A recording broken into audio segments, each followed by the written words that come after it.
বাড়িতে দই পাতলেই এক নিমেষে শেষ হয়ে যায় জানো তো। কিন্তু যেই বলেছি দই দিয়ে পরোটা বানাবো, সেটা শুনেই আমার বরের মাথায় হাত। আমাকে বলে কি না খাওয়া যাবে তো। আমি তো বললাম খেয়ে তো দেখো, তারপরে নয় বলো।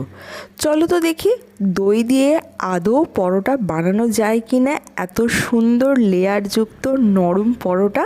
চলো শুরু করা যাক। প্রথমেই একটা বড় বাটি নিয়ে নিলাম, তাতে দিয়ে দিচ্ছি হাফ কাপ মতন টক দই, 2 থেকে 3 চামচের মতন নর্মাল দুধ, আর দিচ্ছি এখানে 2 চামচের মতন সাদা তেল, আর 1 চামচের মতো চিনি। আমি এখানে কিন্তু নর্মাল দুধ মানে ফ্রিজ থেকে বার করে এনে নর্মাল টেম্পারেচারে এনে তারপরে কিন্তু দুধটা এখানে ব্যবহার করেছি। আর একই চামচের মাপ নিয়ে এই প্রত্যেক কটা জিনিস দেবে। দুধ, চিনি, সাদা তেল সমস্তটাই 1 চামচের মাপ ধরেই দেবে।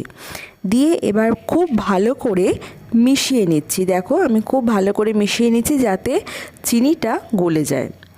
এবার দিচ্ছি 2 কাপের মতন ময়দা আর সামান্য পরিমাণে লবণ। চিনিটা এখানে তোমরা গুঁড়ো চিনিও ব্যবহার করতে পারো, আমি এখানে নর্মাল চিনিই দিচ্ছি, সেটা কোনো অসুবিধা নেই। এবার ভালো করে হাত দিয়ে মেখে নেব।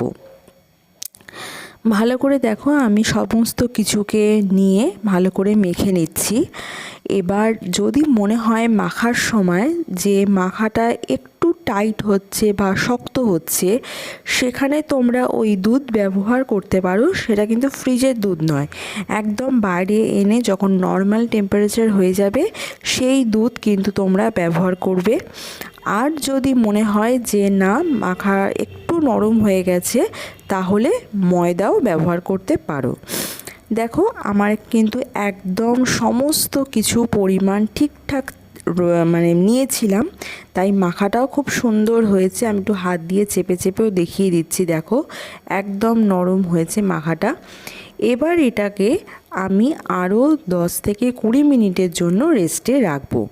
তার জন্য প্রথমে একটু সাদা তেল ভালো করে ময়দাটার গায়ে মাখিয়ে নিচ্ছি।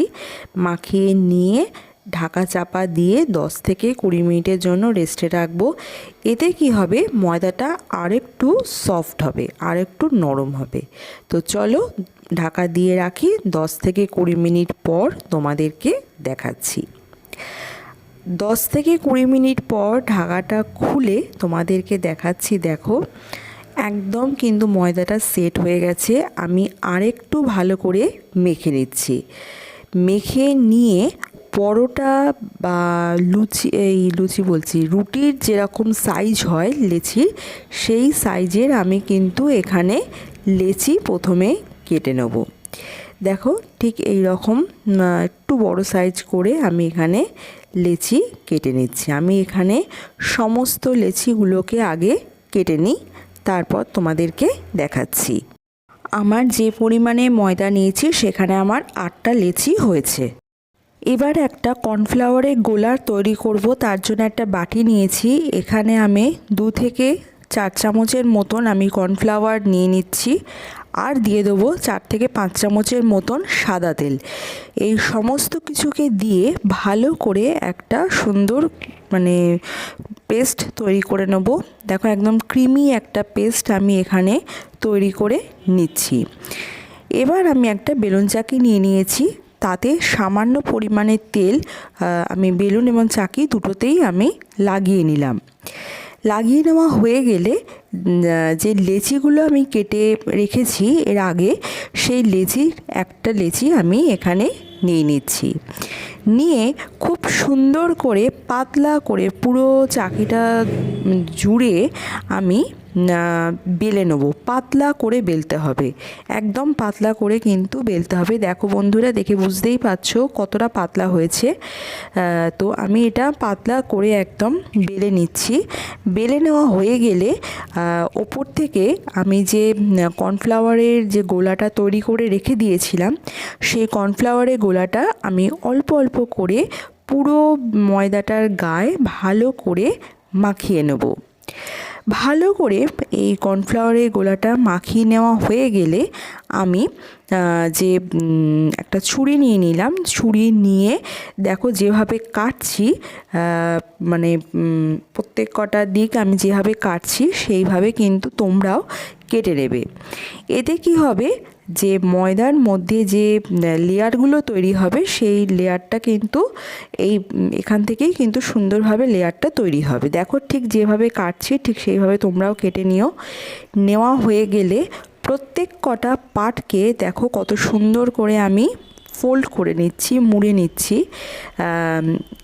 ঠিক এইভাবে তোমরাও যদি আমার ভিডিওটা দেখে বাড়িতে বানাও তাহলে ঠিক একই প্রসেস দেখে বানিও, তাহলে কিন্তু আমার মতন তোমাদের পরোটাতেও খুব সুন্দরভাবে লেয়ার তৈরি হবে।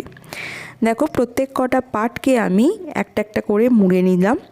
মুড়ে নেওয়া হয়ে গেলে আমি মুখটাকে বেশ একটা জায়গায় জড়ো করে আবারও ভালো করে একটুখানি চেপে চেপে একটা লেচি তৈরি করে নিচ্ছি। এইভাবে কিন্তু প্রত্যেক কটা লেচিকে আগে তৈরি করে নিতে হবে। তোমাদের জন্য আরও একবার আরেকটা লেচিকে দেখাচ্ছি। দেখো প্রথমে লেচিটাকে খুব পাতলা করে আমি বেলে নিলাম। বেলে নেওয়া হয়ে গেলে ওপর থেকে যে কর্নফ্লাওয়ারের গোলাটা রয়েছে সেই কর্নফ্লাওয়ারের গোলাটা ভালো করে লাগিয়ে নিচ্ছি।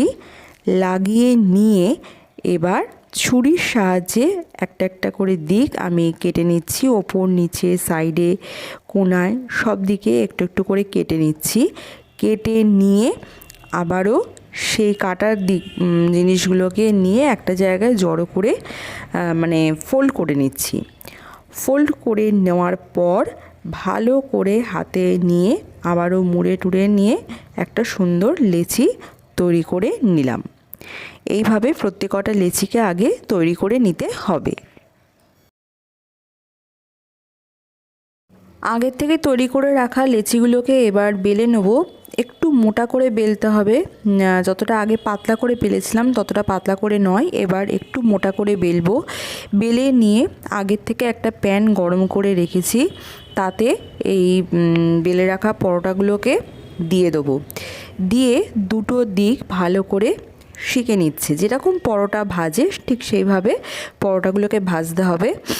তো দেখো বুঝতেই পারছো একটু বেশ মোটাই হয়েছে বেলাটা। তো আমি দিয়ে দিলাম। দিয়ে ভালো করে এবার দুটো দিক সেঁকে নেওয়া হয়ে গেলে সামান্য তেল দিয়ে আবারও ভালো করে মানে ভেজে নেব। তো এইভাবেই কিন্তু প্রত্যেক কটা পরোটাকে মানে আগে ভালো করে লেচিটা তৈরি করে নিয়ে আবারও ভালো করে বেলে ভাজতে হবে। এইভাবে প্রত্যেক কটা পরোটাকে তৈরি করে নিতে হবে। তোমাদের জন্য আরেকটা পরোটাকেও ভেজে দেখিয়ে দিচ্ছি। আমি ওই একইভাবে বেলে নিয়েছি। বেলে নিয়ে দেখো আমি প্যানেতে দিয়ে দিলাম, দিয়ে দুটো দিক ভালো করে একটু সেঁকে নিচ্ছি। সেঁকে নিয়ে সামান্য তেল দিয়ে ভালো করে দুটো দিক ভেজে নেব। দেখো একদম লালচে বাদামি করে যেরকম পরোটা আমরা অন্য সময় করি ঠিক একই রকমভাবে আমি এই পরোটাকেও আমি তৈরি করে নিচ্ছি। এবার পরোটাকে আমি বেলুন চাকির উপরে নিয়ে নিচ্ছি। নিয়ে এই গরম অবস্থায় একটু পিটিয়ে নেব। একটু দুটো হাত দিয়ে গরম অবস্থায় একটুখানি মেরে মেরে একটুখানি পিটিয়ে নেব। তাহলে কি হবে, এই যে ভেতরে যে লেয়ারগুলো তৈরি হয়েছিল সেইগুলো সুন্দরভাবে বেরিয়ে আসবে। তো এটা কিন্তু গরম অবস্থাতেই করতে হবে, ঠান্ডা হলে কিন্তু হবে না। তো গরম অবস্থায় এটা করে নিও। তো চলো আমাদের পরোটাগুলো ঠিক একই রকম প্রসেস ধরে তোমরাও বাড়িতে বানাও, আশা করি তোমাদেরও ভালো হবে। এটা তোমরা যে কোনো কিছু মানে নিরামিষ আইটেম বা এমনি চিকেন মাটন যে কোনো কিছুর সাথে এই পরোটাকে তোমরা খেতে পারো, খুব ভালো লাগে খেতে। আর দই দিয়ে এত সুন্দর পরোটা তৈরি হয় সত্যি আমি নিজে বাড়িতে না বানালে সত্যি জানতাম না। তো চলো তোমাদেরকেও দেখালাম, আর তোমরাও বাড়িতে অবশ্যই বানাও। আর কেমন হলো সেটাও কিন্তু অবশ্যই কমেন্টে করে জানিও। যদি ভালো লাগে চ্যানেলটাকে সাবস্ক্রাইব করো আর ভিডিওটাকে লাইক করো, শেয়ার করো। ব্যাস চলো আজকের মতন আসি, আবার আসবো পরের দিন অন্য কোনো ভিডিওর সাথে।